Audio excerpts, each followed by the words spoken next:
Continuamos las entrevistas con María Andrea Piesco, y que estás presentada en dos concursos, que es el 30 y el 43, ambos para ser defensora de primera instancia. Y para el único cargo, que te presentás. Bien, ¿y qué te motiva para presentarte a este concurso y devenir defensora? Bueno, yo en realidad ingreso al Ministerio Público de la Defensa desde fines del 98, en el cargo de secretaria. O sea, siempre me desempeñé en el marco del Ministerio Público de la Defensa, cargo que luego fue concursado, un concurso que se sustanció terminó a principios del 2005. Y luego he ejercitado subrogancias dentro siempre el marco de la misma defensoría, que es la defensoría número 3. Desde fines de diciembre del 2010 hasta el presente estoy ejerciendo el cargo de manera interina. Y en esa experiencia siento que el papel de la defensa es relevante. Yo siento un fuerte compromiso con el ejercicio de la defensa pública. Siento que el eje de actuación, ¿no es cierto?, del defensor es la persona del asistido, la persona a quien debemos brindarle la asistencia técnica, legal, el consejo legal, como sujeto de derecho, y a quien respondemos en principio, y preservando, aquello del mandato constitucional, de la inviolabilidad de la defensa en juicio, de la persona y de sus derechos, y ese derecho irrenunciable, ¿no es cierto?, que tiene todo imputado de ser asistido por un abogado proporcionado por el Estado. Entiendo que la función del defensor es ser un poco el custodio, ¿no es cierto?, de las garantías constitucionales. Es el primer derecho, ¿no? A veces algunos hablan, es el primer derecho o el que pone en pie de guerra el resto de las garantías, porque es el que los torna operativas, y en ese marco, actuar, se quiere fiscalizando la actuación de los otros sujetos, ¿no es cierto?, en el marco del proceso, que pueden ser las actuaciones ya desde la prevención, ¿no es cierto? Si se inicia una actuación, por ejemplo, una detención, entonces fiscalizar, observar esas actuaciones, si esa detención, si esa requisa, por ejemplo, ¿no es cierto?, se han llevado a cabo de acuerdo al programa constitucional. Por otra parte también, frente a la actuación también del Ministerio Público Fiscal, nosotros tenemos que tener en cuenta que es un proceso, ¿no es cierto?, acusatorio, de rango adversarial, y por lo tanto el rol de la defensa es un rol importante, un rol activo. Es importante que lleve a cabo un rol activo, ¿no? Porque más allá de la investigación que lleva a cabo el Ministerio Público Fiscal, la defensa también tiene sus facultades de investigación y tiene una intervención, y esta intervención es relevante, primero porque está habilitada por la ley del Ministerio Público. La ley 1903 habilita, ¿no?, la defensa a ejercitar esas facultades de investigación y armar a veces, si se quiere, ¿no?, el propio expediente de investigación a los fines de confrontar y en todo momento la hipótesis acusatoria frente al caso concreto, ¿no?, sobre el cual tenemos que trabajar. Por otra parte también me parece, es la actuación un poco que llevo a cabo en el desempeño de las causas, en cuanto hace a los planteos durante el marco, ¿no?, de la investigación preparatoria, más allá de esto de preservar, ¿no?, la vigencia, ¿no?, del acusatorio y la intervención, ¿no?, de la defensa, confrontando también la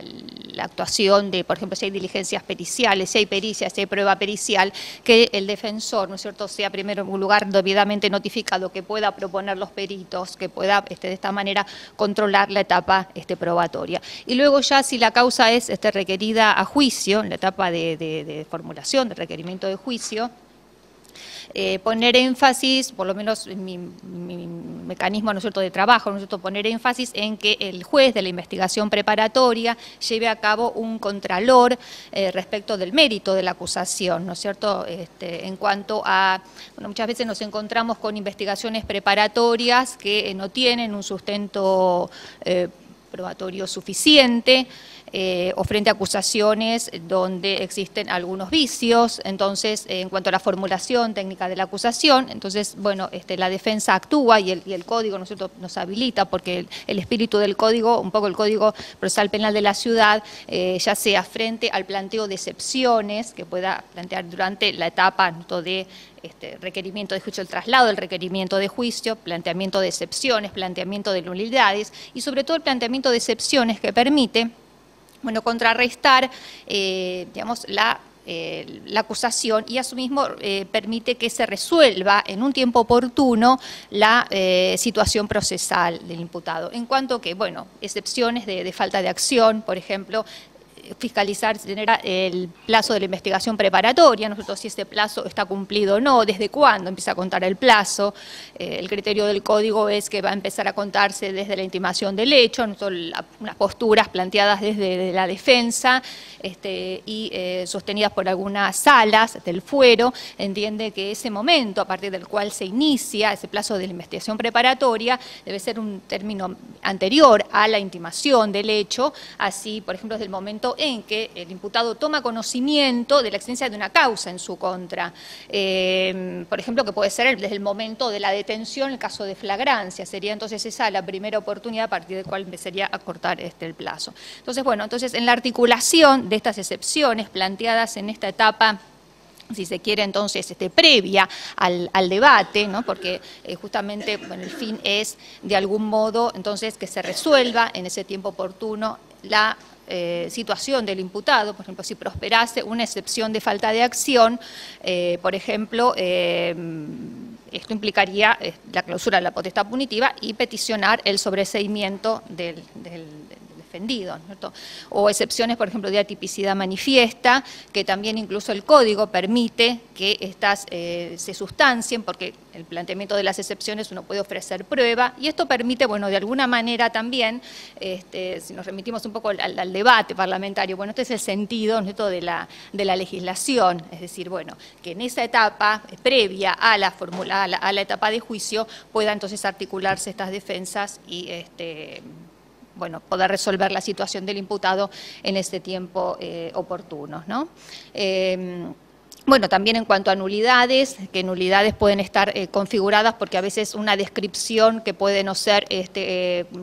circunstanciada del hecho en materia de imputación, que puede ser una imputación muchas veces vaga o imprecisa, bueno, esto pone en cabeza de la defensa, justamente diríamos, formular la correspondiente impugnación a través del articulando, ¿no es cierto?, la nulidad del requerimiento de juicio por falta de circunscripción, en ese caso del hecho, concreta del hecho. ¿Por qué? Porque esto es justamente una acusación que digamos, se perfila como una acusación vaga, no puede ser la base, ¿no es cierto?, después de un debate válido. Entonces, y por otra parte, esto posibilita que el imputado pueda ejercitar su derecho de defensa plenamente, el derecho a ser oído justamente en plenitud. Bueno, la entrevistada tiene una larga experiencia, ¿no es cierto?, en la defensa, tanto como secretaria, así como defensora sustituta del titular que lamentablemente ha fallecido. Y desde entonces, ¿no es cierto?, tiene la titularidad provisoria de la Defensoría.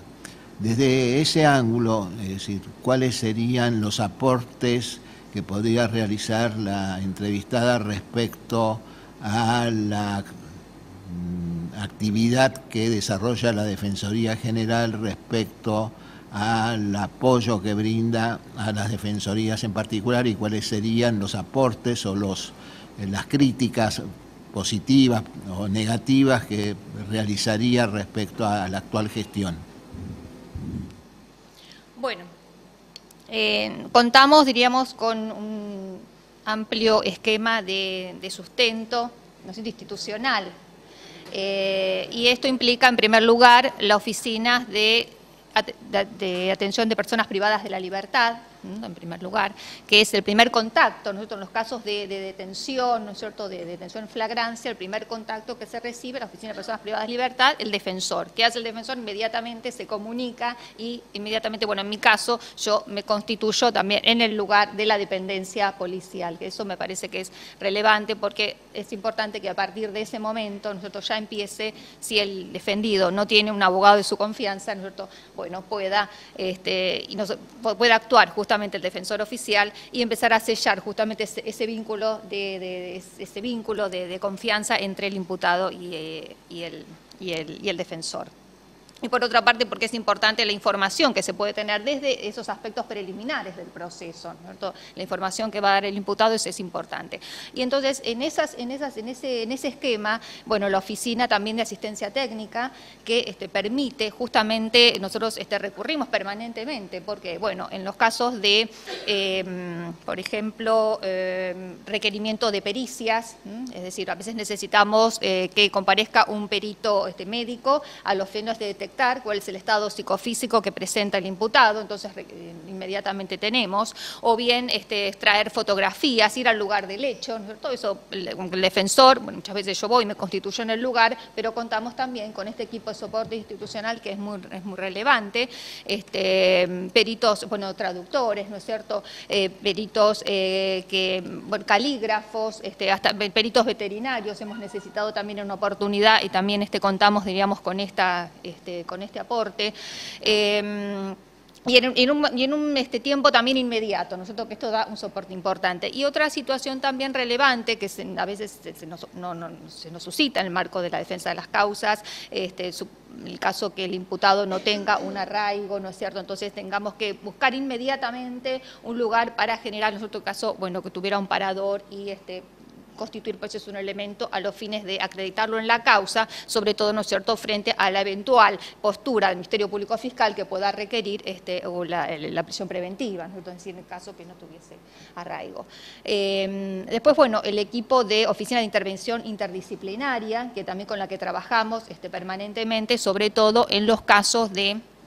peticionamos la suspensión dentro del esquema de la Secretaría de Derechos Humanos, ¿no es cierto?, que nos permite, en primer lugar, en el caso que propongamos la suspensión del proceso a prueba, bueno, coordinar entonces con la oficina cuál sería el lugar que fuese más apto de acuerdo a en primer lugar, las mismas inclinaciones, el perfil de la persona, del probado. Esto es relevante y esas entrevistas previas que a veces se tienen en esta oficina recogen un poco aquel mandato del encuentro de jueces vinculados al tema de la ejecución penal, ¿no es cierto?, que está impuesto, ¿no es cierto?, como diríamos, una regla relevante a los fines entonces de que exista esa previa entrevista